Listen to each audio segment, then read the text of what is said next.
Latest updates के लिए जुड़े रहें हमसे।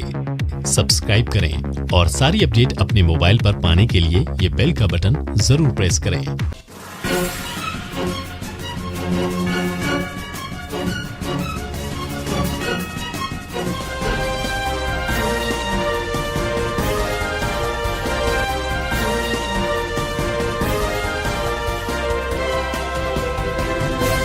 नमस्कार, आप देख रहे हैं इंडिया लाइव न्यूज और मैं हूं आपके साथ मुकेश शाही। आइए अब नजर डालते हैं प्रमुख समाचारों पर। राष्ट्रीय भीम सेना के अध्यक्ष आर पांडियन ने महाराष्ट्र के किसानों के लिए उठाई आवाज।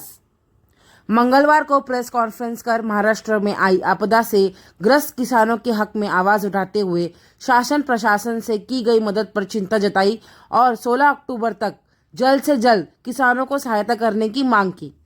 वहीं गौरक्षा कायदा संशोधन और गौरक्षा के नाम पर आतंक फैलाने वालों पर अंकुश लगाने की भी मांग की।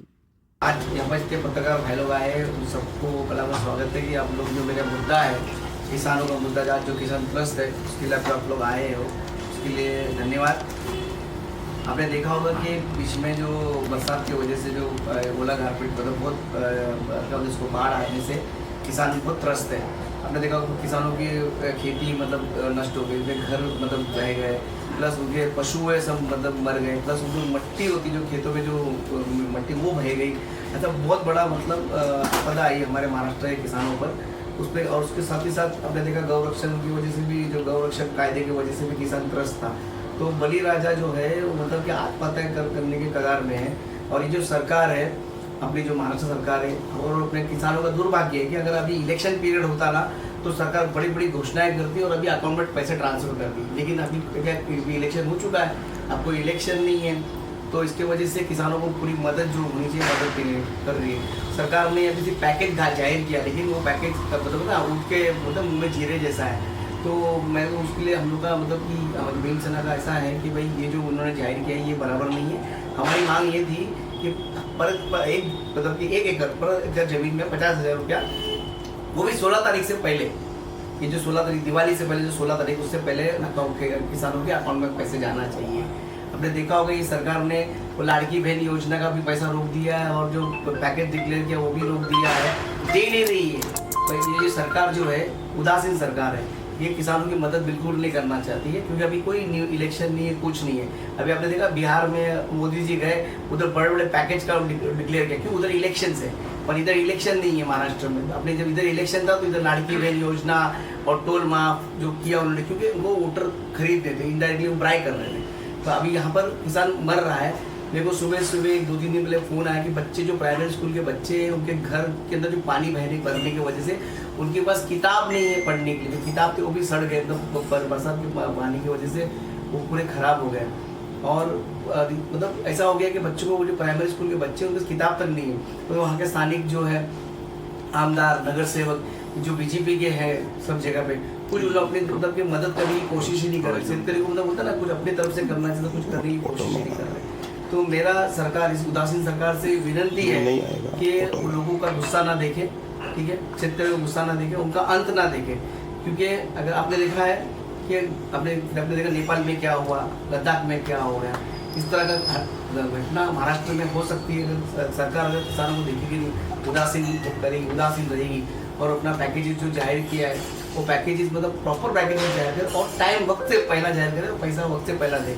नहीं तो हम जो है इस टाइम इस साल जो है जो दिवाली आने वाली 22 तारीख को जो दिवाली है, मैं सभी हिंदू बांधवों से और जितने महाराष्ट्र के जितने मन सैनिक है या भीम सैनिक है या शिव सैनिक है उनसे मैं अपील करूंगा कि इस साल की दिवाली आप अपने शेतकरी भाइयों के साथ मिलकर करें। जो पटाखे, कपड़े, घर पे पेंटिंग जो करते हैं, ये जो पैसा है जो आप लोग अपन खर्च करते हैं ये नहीं करते हुए अपन अपने जो किसान भाई है जो लोग तकलीफ है, जो बड़ी राजा तकलीफ में, जो अपना अन्नदाता तकलीफ में, उनके साथ जाके सेलिब्रेट करें, उनको मदद करने की कोशिश करें। और ये जो दिवाली है हम इस टाइम चाहते हैं कि काली दिवाली हो। अगर सरकार ने पैकेज जाहिर नहीं किया 16 तारीख तक, अगर लोगों को किसानों को डायरेक्ट अकाउंट में पैसा नहीं आया तो मैं और अपने सब भीम सैनिकों को मैं अपील करता हूँ कि हम लोग इस बार दिवाली नहीं मनाएंगे, इस बार काली दिवाली होगी। और जहाँ जहाँ भी मतलब दिवाली का मतलब प्रोग्राम होने वाला होगा, लोग सेलिब्रेट करते होंगे, वहाँ पर जाके हम घोषणाबाजी करेंगे, उनका निषेध करेंगे। सर सरकार के खिलाफ विपक्ष ने आंदोलन किया था इसी मुद्दे को लेकर, अभी उसको भी सेना किस तरह समर्थन करती है उस आंदोलन को, और क्या कहेंगे? आपने बोला काली दिवाली मनाने का ऐलान किया, तो अगर वो पैकेज जाहिर कर देते हैं तो क्या करें? देखो, अगर सरकार पैकेज जाहिर करती है और बली राजा खुश होता है और दिवाली उनकी सुखमय जाती है तो हम भी आनंदित हैं, हम सरकार की हम प्रशंसा करेंगे कि सरकार ने वक्त पर उनको मदद पहुंचाई। लेकिन मुझे सरकार तो उदासीन लग रही है क्योंकि उनका कोई स्टेप नहीं दिख रहा है। और उन्होंने जो पैकेज जो डिक्लेयर किया है तो उसके अंदर वो ना उठ के मतलब मुंह में जीरे जैसा उन्होंने पैकेज किया है। हम लोग की मांग ये है कि कम से कम एकरी 50,000 रुपये मिलना चाहिए। जो विपक्ष ने आंदोलन किया उसके बारे में क्या कहें? तो विपक्ष ने आंदोलन किया, लेकिन जोरदार आंदोलन किया। आपने देखा होगा कि जो मीडिया भी थी, एक दिन पहले पूरा मीडिया दिखा रहा था, लेकिन आज तुम देखोगे मोदी का ऐसा, मोदी जो गवर्नमेंट है, बीजेपी गवर्नमेंट है, ऐसा मीडिया को दबा के रखी है कि लोग अभी गायब ही हो गया। किसान का मुद्दा ही पूरे उसमें गायब हो गया। राज ठाकरे खाना खाने जा रहा है उसके भाई के घर पे या मिलने, वो दिखा रहे। वो मुद्दा इम्पोर्टेंट है कि किसान का मुद्दा इम्पोर्टेंट है? तो एक छोटा सा लीडर राज ठाकरे वो अपने दूसरे घर पे जा रहा है, अपने भाई के घर जा रहा है, तो मतलब ये जो मीडिया है वो दिखा रही है राज ठाकरे खाना खाने जा रहे हैं। ये क्या है न्यूज़? शेतकरी मर रहा है, बच्चे को स्कूल के कपड़े नहीं है, उनके जब ये घर पूरा दबा हो गया है, उनके पशु मर गए, उसकी मदद क्या कर सकती है? वो नहीं हो रहा है। राज ठाकरे उस बारे में नहीं बोल रहे, उद्धव ठाकरे इस बारे में नहीं बोल रहे। आने वाले इलेक्शन में क्या करना उसकी तैयारी कर रहे हैं। ये सब मतलब बहुत दुखदायी बात है। पांडे जी, एक और आपकी जो पार्टी है भीमसेना है, राष्ट्रीय पार्टी है, आप उसके अध्यक्ष, राष्ट्रीय अध्यक्ष है। आपके पार्टी से के माध्यम से आप किसानों को क्या मदद पहुंचा सकते हैं या किस तरह लोगों से अपील करके वहाँ मुहैया कराएंगे? देखो, ये जो प्रेस कॉन्फ्रेंस इसलिए बुलाई, देखो पहले आपको बताओ, हमारे जो भीमसेना पार्टी है ये दलित और गरीबों की पार्टी है। हमारे पास कोई धन दौलत या बहुत कुछ नहीं, हमारे पास नहीं। हम लोगों के दुख में खड़े हो सकते हैं, संघर्ष कर सकते हैं, सरकार को झुका सकते हैं कि हमको मदद, जो हमारा हक है हमको मिलना चाहिए, उसको सरकार को झुका सकते हैं। ये पूरी कोशिश हम कर रहे हैं। और मतलब बली राजा को मतलब ना, मतलब फूल नहीं तो फूल का मतलब एक पगड़ी, जो मदद कर सकते कोशिश करेंगे करने। पंडित साहब, राष्ट्रीय भीमसेना पार्टी के आप राष्ट्रीय अध्यक्ष हैं, शेतकरी का मामला उठा रहे हैं, क्या इस दौरान आपने किसी महाराष्ट्र में क्षेत्र में दौरा किया है? देखो, अभी जितने हमारे जिला अध्यक्ष है उन सबको मैंने बोला कि अपने अपने गाँव में जहाँ जिला में जहाँ लोग तकलीफ में उनको मिले, उनकी जो प्रॉब्लम्स है वो सुने। देखो, अभी हम लोग जाएंगे कहीं भी, हम जाने की कोशिश करेंगे।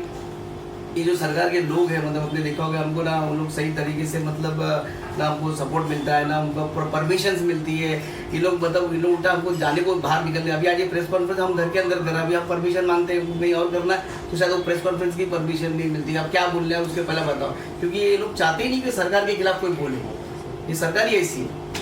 किसानों का दर्द बहुत बड़ा है जिसको आप उठाएं वर्तमान समय में। अगर आपने कहा कि इस तारीख तक नहीं होगा तो वास्तव में राष्ट्रीय भीमसेना पार्टी के राष्ट्रीय अध्यक्ष शॉपिंग को उतर जाएंगे? बिल्कुल, अगर 16 तारीख तक अगर लोगों को, जो शेतकरी को अगर मदद नहीं पहुंचाई, जो हमने मांगने की मतलब एकरी 50,000 का हमारी मांग है, कम से कम उतना तो मिलना ही चाहिए। अगर नहीं मिला, ये जो बाकी जो योजना है, लाड़की बहन, ये सब का पैसा रोक कर पहले किसानों को मदद की जाए, ये हमारी मतलब मांग है। अगर नहीं होगी मांग पूरी तो 17 तारीख से लेकर दिवाली तक आप देखना, जिले में हमारे जितने भीम सैनिक हैं वो सब रास्ते में उतरेंगे और इस सरकार को मतलब नींद चीजें हराम कर देंगे। और मैं खुद रास्ते में उतरूंगा, आपको बता रहा हूँ। आपने 50,000 रुपये एकड़ की मदद मिलने की बात कही है, 50,000 या उससे नीचे कॉम्प्रोमाइज? देखो, कम से कम मिनिमम हम 50,000 मांग रहे हैं, क्योंकि आपने देखा होगा शेतकरी का फसल तो बर्बाद हुए जो मिट्टी जो होती, जो किसान की जो खेतों की मिट्टी वो बह गई है, वो तो समझो 50,000 में कुछ होने वाला, लेकिन फिर भी होता है ना, कुछ नहीं तो मतलब फूल की पाकड़ी सरकार में मदद करनी चाहिए, ये बहुत ज़रूरी है। इसलिए हमने 50,000 की मांग है। सर, अभी भीम आर्मी को क्या जरूरत है आंदोलन कर? आज सबसे बड़ी एक केंद्र और स्टेट में शिवसेना भी है, उसके बाद बीजेपी सरकार है, तो क्या जरूरत पड़ी सर इतने भीमसेना को इस पर प्रेस कॉन्फ्रेंस और आंदोलन करने की जरूरत पड़ सकती है? देखिए, आपने देखा होगा अभी जो शिवसेना पार्टी उद्धव जी की पार्टी है, फिर वो सिद्धि जी की पार्टी सब जो सरकार में बैठी हुई, अभी जो उद्धव जी की पार्टी है, मन से जो अलग जो पार्टी, उन सबका अभी पूरा फोकस है ना नगर पालिका पे, और खास करके मुंबई के नगर पालिका पे। अगर ये मतलब दुर्भाग्य है कि हमारे मुंबई में खेती नहीं है, अगर हमारे मुंबई में शेतकरी होती तो शायद यदि पैसा गिरता। तो ये हमारा मुंबई का मतलब क्या, हमारे शेतकरी का दुर्भाग्य है कि मुंबई में खेती नहीं है। तो इधर खेती होती है ना, तो इसके लिए भी लोग लड़ते। तो अभी फिलहाल इनका पूरा फोकस इनका नगर पालिका पे, इनको कब्जा करना नगर पालिका पे, इसके वजह से जो किसान को मतलब बाजू किया जा रहा है। असमर्थ हो जाती है, या तो उसको दूध नहीं रोक पाता है, और उसके जो बच्चे होते हैं वो बच्चे मतलब किसान खेती के लिए भी काम नहीं आते, कुछ काम के लिए नहीं आते। तो पहले किसान ये सब क्या करते थे, ऐसी जो गायें होती थी, देसी गाय की बात नहीं कर रहा हूँ, जो गौवंश के अंदर जो मतलब कि ये आता है, जैसे कि पाड़ा है और ढोर है और ऐसे जो अलग अलग जाति है उसके अंदर, गाय की बात नहीं, देसी गाय हमारी भी माँ है, हम उसकी बात नहीं कर रहे। लेकिन उसके अंदर क्या हो रहा है, ये जो चीज़ें हैं, ये जो गायें हैं, तो इनको जब शेतकरी पहले क्या करता था, जो आठौड़ा बाजार है उधर व्यापारी लगे उधर बेचते थे, उसके बदले फिर नई गाय नई भैंसें खरीदी जाती थी। लेकिन बीच में ये गौवंश की कायदा बनने से जो गौ रक्षक बोल के नया एक ब्रिगेड तैयार हो गया, जो मतलब कि उनका मतलब कि तो बेरोजगार थे, तो उनको एक नया फंडा मिल गया। इनके जो आका इनको फाइनेंस करते हैं, इनको स्कॉर्पियो गाड़ी, हथियार क्या क्या देते हैं, और इनका काम क्या होता है, ऐसी गाड़ी को पकड़ना जहाँ पर मतलब भैंस जा रही है, ठीक है, ऐसा नहीं कि गाय जा रही है, उस पर भैंस जाता है, जर्सी गाय जाती है, ऐसे को पकड़ते हैं, पुलिस स्टेशन को पहले खुद पकड़ते हैं, फिर पुलिस से सेटिंग करके उसको अपने जो मतलब सेटिंग वाले जो गौशाला उधर डालते हैं, वहाँ पर डालने के बाद वहाँ से जो है वो फिर चल जाती है कत्ल खाने में या किधर जाती है वो पता नहीं, वो अलग रैकेट चलता है। तो ये जो किसान है उसके अंदर जो मतलब ये जो इस तरह होने की वजह से किसान जो बेचकर जो नए गाय ले लेता था वो ले नहीं पा रहा है। अच्छा, अभी जो व्यापारी लोग पहले जर्सी गाय को ले लेते थे या पाड़े को या पाट को ले लेते थे, पाड़ गाय को, पाट भैंस को ले लेते थे, वो डर के मारे ले लेते, तो अभी वो किसान उसको भूखा नहीं मार सकता, तो लास्ट में उसको खुला छोड़ देता है। कहीं ना कहीं इसके लिए बहुत बड़ा रैकेट चलाया जा रहा है कत्ल खाने को लेके बेचने के लिए। बिल्कुल बिल्कुल, जो गौरक्षण कायदे का मतलब बहुत दुरुपयोग हो रहा है, तो सरकार ने ना हिंदुओं को खुश करने के लिए ना एकदम मतलब बिना रिसर्च किए, बिना समझ के, आगे का पीछे का सब कुछ करके उसको नहीं करना चाहिए, खुश करने के लिए सरकार ने गौरक्षण कायदा बना दिया।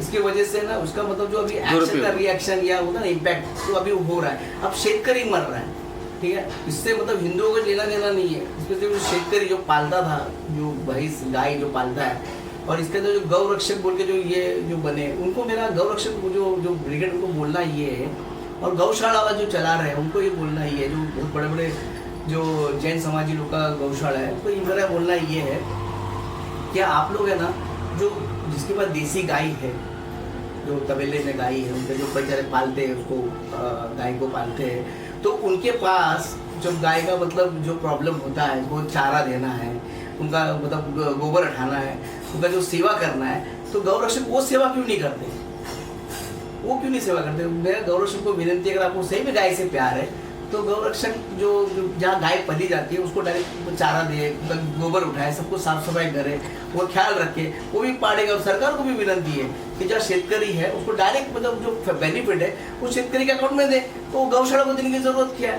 तो गौशाला की है ना, गौशाला की ऐसी हालत है, आप जाके देखना कि उनके इन्वेंट्री में 500-400 गाय दिखेगी, और वास्तव में वो स्थिति में 25 भी नहीं मिलेगी आपको, गाय भैंस मिलेगी भी नहीं। और गौशाला नाम गौशाला है, पर आप देखोगे जो रेड में पकड़ी जाती है वो भैंसे होती है या पाड़ा होता है या कुछ और जाति होती है, वो गौशाला उसको उनको लेने की जरूरत क्या है? जब उनको दिया जाता है तो उन्होंने मना करना चाहिए।